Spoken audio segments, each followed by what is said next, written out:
আসসালামু আলাইকুম। মাছ ভর্তা তো সবাই করেন, তো এক একজন এক একভাবে করে। আমার ভাইয়ের বউ কীভাবে করে সেটাই আজকে আপনাদের সাথে শেয়ার করছি। এইখানে হচ্ছে মাছ ভর্তা। এটার মধ্যে পেঁয়াজ টিয়াজ কই? আগে মাছটা ভালো করে আগে মাছ ভেজে নিবি? হ্যাঁ, এক একজনের সিস্টেম এক এক রকম। ভালো করে ঝুড়ো ঝুড়ো করে এগুলো বেছে নিব। আচ্ছা, তারপর হচ্ছে তোমার আমি সিদ্ধ করে আগে বেছে নেই। সিদ্ধ করবো কেন? মাছটা একটু সিদ্ধ করে বেছে নেই, বেছে নিয়ে তারপর পেঁয়াজ দিয়ে। এমনি এক একজনের সিস্টেম এক এক রকম আছে। তুই ছোট করে কেটে দিস? না না, আজকেই দিচ্ছি। রসুন কুচি আর কাঁচা মরিচ এখন রেডি করে না, আর ধনে পাতা পুদিনা পাতা কি এগুলো এটার মধ্যে যাবে না? কাঁচা না, এটার মধ্যে যাবে, সব এটার মধ্যে যাবে। বাসার পরে আগে তেল ছাড়া রসুন দিব, একটু পরে দিব। রসুনটা একটু যখন হয়ে আসবে হালকা হালকা রসুন, তখন হচ্ছে পেঁয়াজ কাঁচামরিচ দিব।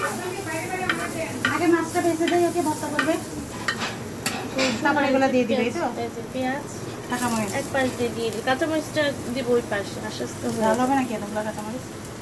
না, ওর সবাই খাইতে পারবে না তো, না ঝাল হবে না। তেল কখন? তারপরে? হ্যাঁ, পরে পরে। এটা বলো বলো।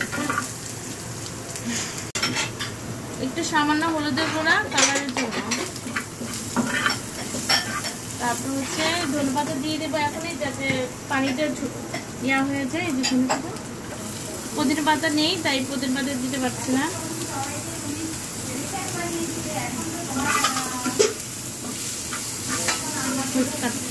রাওয়াসা শেষ, এখন এরকম করে নিচ্ছি। তারপরে ও পেঁয়াজ মরিচ এগুলো ভাজতেছে, তারপরে কি করবে দেখা যাবে এটার সাথে। ঠিক আছে, তো এখানে তেল দিছিস না? ধনে পাতা, হ্যাঁ, পেঁয়াজ কাঁচামরিচ রসুন আর একটু আদা বাটা দিচ্ছি। আদা বাটা? হ্যাঁ, একটু সামান্য আদা বাটা দিচ্ছি, কারণ আদা তো নেই আর পুদিনা পাতা নেই।